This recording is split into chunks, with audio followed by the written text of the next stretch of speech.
بسم اللہ الرحمن الرحیم۔ السلام علیکم ورحمۃ اللہ وبرکاتہ۔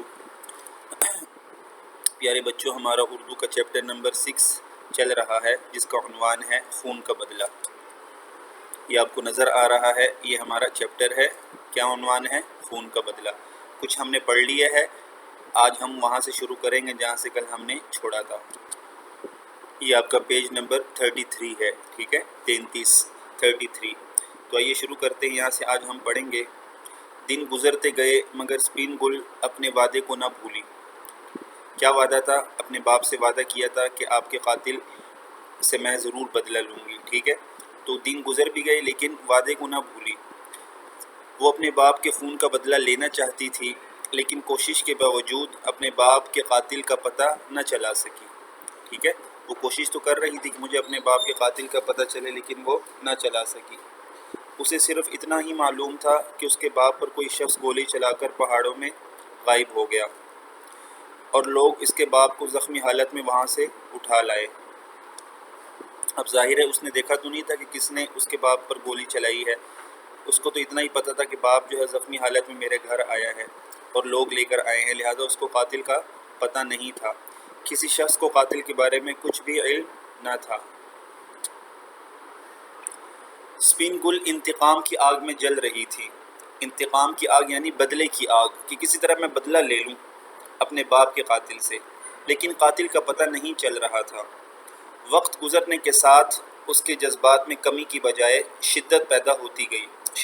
پیدا ہوتی گئی یعنی مزید سختی پیدا ہوتی گئی، زیادتی پیدا ہوتی گئی، بجائے اس کے کہ وقت گزرنے کے ساتھ اس کے جذبات میں کمی آتی، اس کے انتقام کی آگ میں کمی آتی، لیکن انتقام کی آگ مزید شدت پکڑتی جا رہی تھی۔ لوگ اسے سمجھاتے تھے کہ تم نوجوان ہو، خوبصورت ہو، کیوں اپنی زندگی تباہ کر رہی ہو؟ اپنے آپ پر رحم کھاؤ۔ مگر سپین گل پر ان باتوں کا کوئی اثر نہیں ہوتا تھا۔ اس کے دل میں بس یہی ایک بات تھی کہ میں نے بدلہ لینا ہے اپنے باپ کا۔ بدلے کے خیال میں وہ سب کچھ بھول چکی تھی، حتیٰ کہ وہ اپنی پیاری ماں کی خدمت سے بھی غافل ہو گئی تھی۔ یعنی یہ خیال اس پر اتنا اثر کر گیا تھا کہ ہر وقت وہ یہی سوچتی تھی کہ میں کسی طریقے سے اپنے باپ کا بدلہ لوں۔ ایک رات سپین گل نے اپنے باپ کو خواب میں دیکھا کہ وہ کہہ رہا ہے، بیٹی، میری روح تجھ سے بہت خوش ہے، اب مجھے کوئی ملال نہیں کہ میرے کوئی بیٹا نہیں ہے، مجھے کوئی ملال نہیں یعنی مجھے کوئی دکھ نہیں کہ میرے کوئی بیٹا نہیں ہے۔ تو نے بیٹوں سے بڑھ کر میرے قاتل کی تلاش کی ہے، لیکن اب تو اس خیال کو اپنے دل سے نکال دے اور اپنی بوڑھی ماں کی خدمت کر۔ یہ باپ نے خواب میں کہا اس کو۔ اس خواب سے سپین گل جاگ اٹھی اور اس کے کانوں میں بڑی دیر تک اپنے باپ کی آواز گونجتی رہی۔ اتنے میں دروازے پر دستک ہوئی۔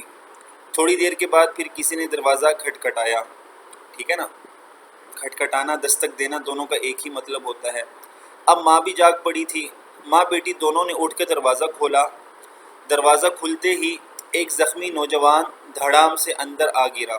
دھڑام سے اندر آ گرا یعنی اس کے گرنے کی آواز کیا تھی؟ دھڑام، یہ گرنے کی آواز جو ہوتی ہے، اور گرتے ہی بے ہوش ہو گیا۔ وہ کچھ دیر تو اسے دیکھتی رہیں، پھر ماں نے اس کے منہ پر پانی کی چھینٹے مارے۔ دونوں نے اسے ایک پلنگ پر لٹایا۔ پلنگ کا مطلب ہوتا ہے بڑی چارپائی، مسہری بھی کہتے ہیں اس کو۔ سپین گل نے جلدی سے پانی گرم کر کے اس کے زخم دھوئے۔ کچھ دیر بعد اسے ہوش آ گیا۔ اس کی ماں نے نوجوان کو گرم گرم دودھ پلایا اور اسے وہ دن یاد آ گیا جب مراد خان کو اسی طرح زخمی حالت میں لایا گیا تھا۔ اس نے نوجوان کو بتایا کہ آج سے 2 سال پہلے میرے شوہر کو بھی کسی بدبخت نے گولی مار دی تھی، لیکن اس کا زخم مہلک تھا یعنی زیادہ سخت تھا، ہلاک کرنے والا تھا، اس لیے وہ مر گیا۔ تم نوجوان ہو اور زخم بھی گہرا نہیں ہے یعنی زیادہ سخت نہیں ہے، بس ذرا سی کمزوری ہے، وہ رفع ہو جائے گی یعنی دور ہو جائے گی۔ نوجوان نے پوچھا، تمہارے شوہر کا نام کیا تھا؟ اس نے کہا، مراد خان۔ بیٹا، ہماری یہ کہانی بہت دلچسپ موڑ پر آ گئی ہے، لیکن اس کا بقیہ حصہ ہم اگلے سبق میں پڑھیں گے۔ تب تک کے لیے اجازت دیجیے۔ السلام علیکم ورحمۃ اللہ۔